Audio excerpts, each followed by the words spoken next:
What's up YouTube, Dale here from Zephyr Wargames, and today I'm bringing you a pure Unchained profile. So this is all about the Unchained. No longer does it have the influence from the live twins.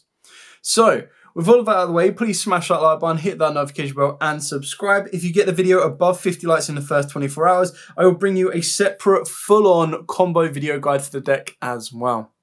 With all of that out of the way, let's just dive headfirst into the profile and show you exactly what we've got. Now, in my opinion, the Unchained lineup is pretty similar to everything and should be pretty staple. The only thing that will change will be the number of Rikias that you play. So we start off with triple of the Shavara. This card is just insane. Like, the fact that this, and I'll also skip ahead a little bit, and this, number one, were common, and number two, the fact that they're actually Unchained souls makes a massive difference. Because in the past, we just had the Unchained twins that couldn't get us into our link monsters, and the only way we could get into our link monsters was with the big level 8s. So now we've got lower level 6s that are incredibly easy to summon out. It makes the job so much easier and so much better, and that's before we even talk about the insane new addition of Yama. Then, of course, for the twins, we are playing at triple Unchained Aruha. We'll come back to the level 8s a little bit later on.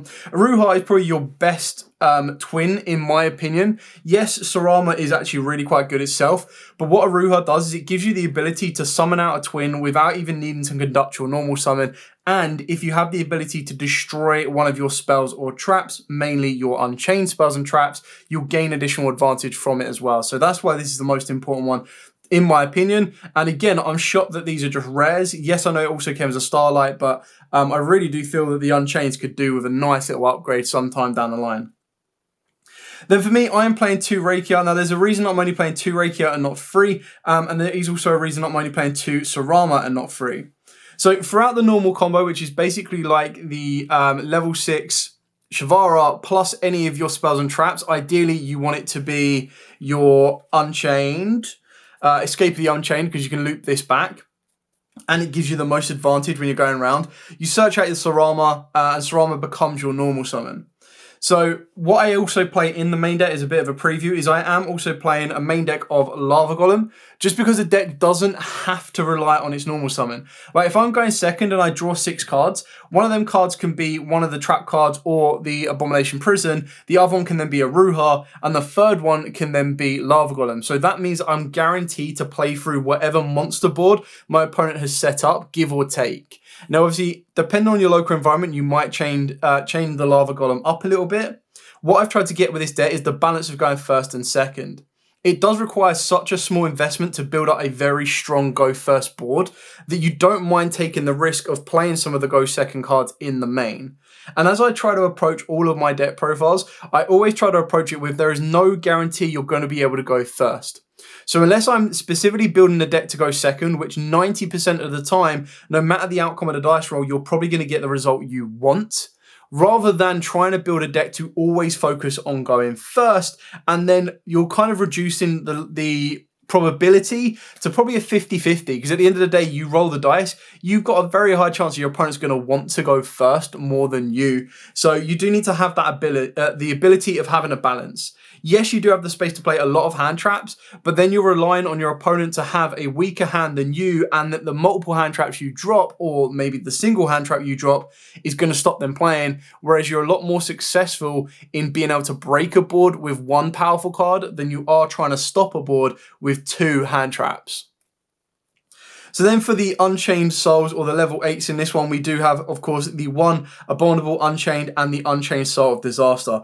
Both of them are incredibly powerful in their own rights. Obviously, Unchained Soul of Disaster is a little bit more reactive, in the sense that it needs to be going second. You don't want this going first. It doesn't really do a huge amount for you. Whereas Abominable Unchained can be a card you have going first or second, because it has that ability to interrupt your opponent by destroying a card as well. So these both have great usage. Like being able to link climb just off the back of the Unchained Soul of Disaster is insane. And it's just another one of them ones to kind of clear spot removal. And that's something you can do very easily with something like a Ruha or one of the trap cards. But the idea is, as long as you can destroy one of your Unchained casters, special this from the deck, which is the easiest way possible, you can then very easily use this effect to link or contact link with your opponent's Lava Golem that you've just given them, and then straight away you're in a good position being able to clear the board off of 3 monsters you've technically given your opponent. 1 you've given them, and 2 they've tried to build themselves, and then build up. But on top of that as well, it also means that if you summon this down after giving your opponent a lava golem and they have other monsters, you can then attempt to link summon with those monsters, and that's when they will then have to burn that third negate. So if they're putting 3 negates on the board, they need to stop your Aruha and not destroy it, because then you'll trigger its effects, or they need to be able to negate the Unchained Soul of Disasters link effect as well, which can be very, very damaging. Not to mention, if they've got a link 2, you're going to go straight up into a link 3, and then that link 3 can then use the lava golem you've given your opponent to then make your link 4. So you're constantly link climbing with your opponent's stuff, which is what makes it insanely powerful. Then moving on to the best card, which isn't an Unchained card, and that is Abomination's Prison. Why couldn't this be called like Unchained Abomination's Prison? But I kind of understand as well, because then if it was, it'd be incredibly broken. So this card is absolutely insane. You add an Unchained card from the deck to the hand. It's just an out-and-out rotor. It is a hard once per turn, a little bit sad. However, it also has the same effect as the other Unchained cards, that if it's destroyed, you get to special summon an Unchained monster from the deck. Now, there is another continuous one. I believe it's like Unchained Howling, which is a continuous spell card. Not many builds play it. I personally don't, because it's just such a slow card, and it's a continuous card you want to, like this asking to be left on the board, but you don't want to leave it on the board. You want to destroy it to get your advantage, which is why we're playing triple Abomination's Prison, triple Escape, again, really deserves a rarity upgrade in my opinion, and triple Chamber. Now, you could arguably play Chamber at 2 if you wanted to, but then you also need to make sure, like, at the end of the day, you've got 6 versions of Aruha. And what I mean by that is you've got 3 Aruha and then 3 Shavara. Then you add on top of that the 3 Abomination's Prisons. You've got 9 ways to get to that. And then you've got 9 of your spells and traps that you want to be destroying with your Savara or your Aruha. So that's why I've maxed out on all of these. At the end of the day, even if I'm not going to use the Chamber, still being able to pop it is incredibly powerful, just because it gives you that float to get into another Unchained monster. Obviously, this is the Monster Reborn. You special on Unchained from the hand or graveyard. But then obviously Escape is going to be better because it's kind of like your Sword Soul Blackout. In the sense, you target an Unchained monster you control and 1 card on the field and destroy both. The reason it's kind of like a blackout is because you're destroying 2 cards, but then you're also gaining an advantage off of the Unchained that you're destroying. So if you get Dark Order or something, you still have the back row to fall back on, and then it gives you a bit more consistency to be able to go a 1-for-1 trade and then float into something else, which could very easily be a Rakia, and the Rakia can then be able to use the Abominable Chamber and everything else you might need. Moving on to the non-engine cards. So this is flexible space. And what I mean by flexible space is you can adapt this to your local environment. If your local environment is consistently only putting 1 monster on the board, then you probably want to look at Kaijus.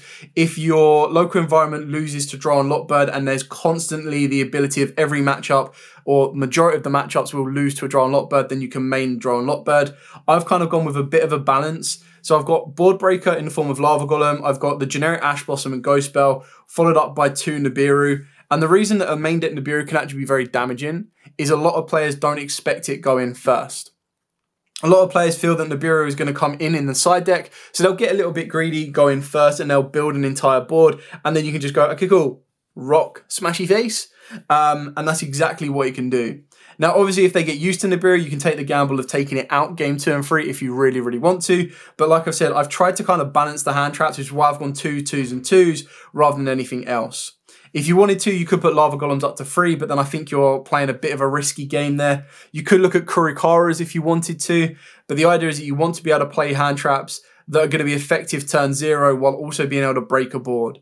So that's the issue with hand traps right now, is unless your opponent's hand isn't that great, it's rare that one exact hand trap ends the entire turn, except for something like a Nibiru, and even then they can still play through it or continue go on it. But if you're able to go Ash Blossom, stop their protection play, and then Nibiru, or Imperm, stop their protection play, Nibiru, you really do cause them a huge amount of issues, which is why I've kind of gone with the balance that I have here.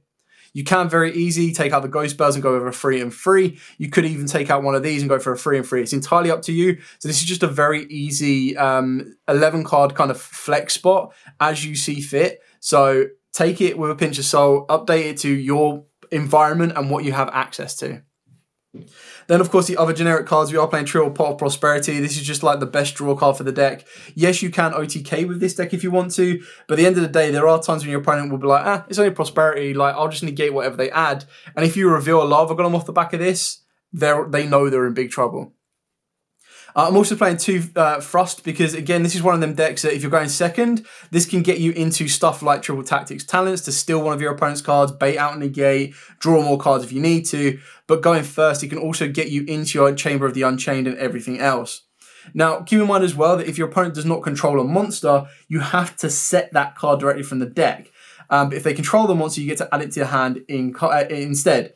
The set card can obviously not be activated that turn, but that doesn't stop you from destroying it and then using its graveyard effect, because you're not activating that set card, you're activating the effect of the card in the graveyard. So you're gaining advantage off the back of it, and it's a very powerful go second card. If you really wanted to, you could swap out the Lava Golems for like a 1 Dark Ruler no more, 1 Lightning Storm, 1 Harpy's Feather Duster, or evenly matched. Entirely up to you. I just quite like the look on my opponent's face when I activate Prosperity and they go, yeah, what's the worst that can happen? And you go, 1, 2, 3, 4, 5, 6 being Lava Golem, and they're like, crap. And then you just go Lava Golem, boom, and then you play off. The final 2 cards that I'm playing are Book of Eclipse. You can play Book of Moon, you can play anything you want. Some builds do play Torrential Tribute, which I think is really kind of cool. The only issue is that Torrential Tribute is a little bit slow in today's day and age, and you've got a lot of cards you actually want to maintain on your board. You don't really want to be floating it into your cards if you can absolutely help it. The reason I've gone with Book of Eclipse, and this can very easily be Forbidden Droplet if you want to and if you have access to it as well. But what I quite like about Book of Eclipse is it gives me that ability to be set during my first turn and then flipped during my opponent. If I've got mainly link monsters, I don't mind what's getting flipped down. So you really do need to dictate it on your play style and the environment. Otherwise, this can very easily be Book of Moon. But this does give you a very nice kind of board blanket out and a very nice board blanket negate as well. So you can activate Book of Eclipse during the draw phase, and your opponent will then be forced to negate it. Now, so you don't need to do it in the draw phase if you've got a Lava Golem, because then you can just go, okay, cool, Lava Golem these 2, and then let's say they've got a Fenrir on the board, you just go, okay, cool, Book of Eclipse, flip it face down. And then you don't need to worry about absolutely anything. You can continue to build your board with no interruption from your opponent, unless they've got it in the hand, and even then you're still able to power through and build up a very powerful end board. So that's it for the main deck. Moving on to the extra deck. So again, it really comes down to the flexibility on the pure version is, do you rely on the Rakias? Do you rely on the Saramas? Do you want to play more hand traps, less hand traps, board breakers, you name it. So it gives you a little bit of flexibility. So for the link monsters, I am playing the 1 Abomination, the 1 Anguish, double Rage, and double Yama. Yama is the brand new card, and this card is such a great addition for the deck. Absolutely outstanding. So, I won't go over Rage, Anguish, and Abomination in so much detail, but Rage basically lets you link with your opponent's monster during their turn. Specifically, they only let you link into Dark Link monsters, which will be explained as we go through the other targets we have. Anguish lets you link during your turn with your opponent's monsters, so giving you easier access to Abomination. And Abomination is just your all-round, I'm going to destroy cards. So it has the ability to technically pop 3 cards. If a card on the field is destroyed by card effect, in general, except by its own effect, you get to target card on the field and destroy it. When another monster is destroyed by battle, you can target a card on the field and destroy it. And then during the end phase, you can target a card on the field and destroy it. So this gives you a triple pop, which is absolutely insane. Yama is where the Mac Daddy power comes from. So, if this card is special summoned, you get to add an Unchained monster from your deck to the hand. So that gives you access to your level 6s as consistently as you possibly can. This is also how you can get into a Sarama if you haven't committed or conducted a normal summon as well. If that wasn't enough, if a card or cards you control is destroyed by battle or card effect, yours or your opponent's, doesn't matter. While this card is in the graveyard, you get to banish it and special summon a Fiend monster from the hand or graveyard, and then you can destroy 1 card you control. It's a shame that it's destroy 1 card you control. It would be cool if it was like destroy 1 card on the field, but the card does enough as it is anyway. So use this as a form of recovery because it's very easy to activate. Like I said, the ideal goal would be to get access to escape on your end board. And then when you're popping your cards, you're gaining advantage from them. So even if you get Dark Ruler no more, you can activate that, pop your Rage. Rage will still give you the ability to target a Fiend monster in the graveyard and add it back to the hand for the next turn. You can then use Yama's effect to banish this from the graveyard and special summon back any Fiend monster. So it doesn't have to be an Unchained card, but you can very easily then just bring back Rage. And then Rage is then live again to link with your opponent's monster. And on top of that, you've got the ability to pop another one of your cards that could float you into Abomination. It could float you into your Rakia, pretty much anything you really need. And when I say Abomination, I mean the Abominable. There you go, that one. So they're all really kind of cool cards to provide you with more interruptions. Moving on to the generic link monsters, we're playing the 1 Muckraker, or Muckraker, however you want to call it. I still like calling it Muckraker. But either way. So this just allows you to reborn a fiend monster in the graveyard. Then you get to special summon it, which is also pretty cool. You can't special summon monsters for the rest of the turn except fiends, but again, that's absolutely fine if you're bringing back stuff like Rage, Yama, Anguish, everything else, because then you just climb up into other fiends. Obviously, this can't be used as link material that turn. It is link summoned, but you can save it for the future if you need to. The idea is bringing back Rage, linking with your opponent's monsters, bring back Anguish, link with your opponent's monsters. If that wasn't enough as well, you also have the ability that you can tribute a fiend monster if a monster or monsters you control would be destroyed by battle. So then that's really kind of cool to protect everything else. Phoenix, Unicorn, and Topologic Trispania. So the reason this is cool is that it's a link-free dark, so it can come off the back of Rage. So if your opponent's like, okay, cool, normal summon Ariana, and you go, right, okay, Rage, link off of it, and they go, okay, cool, set 4, pass. You can then go, well, okay, before you pass, I'm going to go into Trispania, or link with your Ariana, go into Trispania, and they're like, okay, well, Trispania's not going to do anything, and then that's where your Monster Reborn trap card comes into play, or you've got the ability to go for Abominable if you destroy a card, or even Yama. But then the idea is that off of Chamber, you can then special summon out any Unchained monster back from the grave and then trigger its effect. So if a monster is special summon a zone, this card points to you banish as many of those monsters as possible. So obviously you'll lose one monster, but what do you care? Because you're going to trade that off for being able to banish as many spells and traps on the field as possible. And if you do, you inflict 500 damage to your opponent for each. So it's a time con card and it clears out the back row. Then the final link monster is, of course, access code, because you're playing darks, fires, to get this into a nice kind of very easy 5300 boss monster, and then you're going to get at least 2 pops off the back of it. Again, if you don't have access to access code, you can kind of adapt it. You can go into like a Topologic Trispania, which you've got here, but you can also go into the Bomber Dragon, everything else. Like all the Topologics, I still think are really kind of cool cards to be utilizing and looking into. So then after that as well, what you want to be looking into is I do play a small XYZ engine. So this one is supposed to be DDD Darius. I couldn't find my blooming copy. It's a rare that came out in like Maximum Crisis or something. I have some somewhere. I swear when I was building DDDs or another rank 3 deck, I've put them somewhere.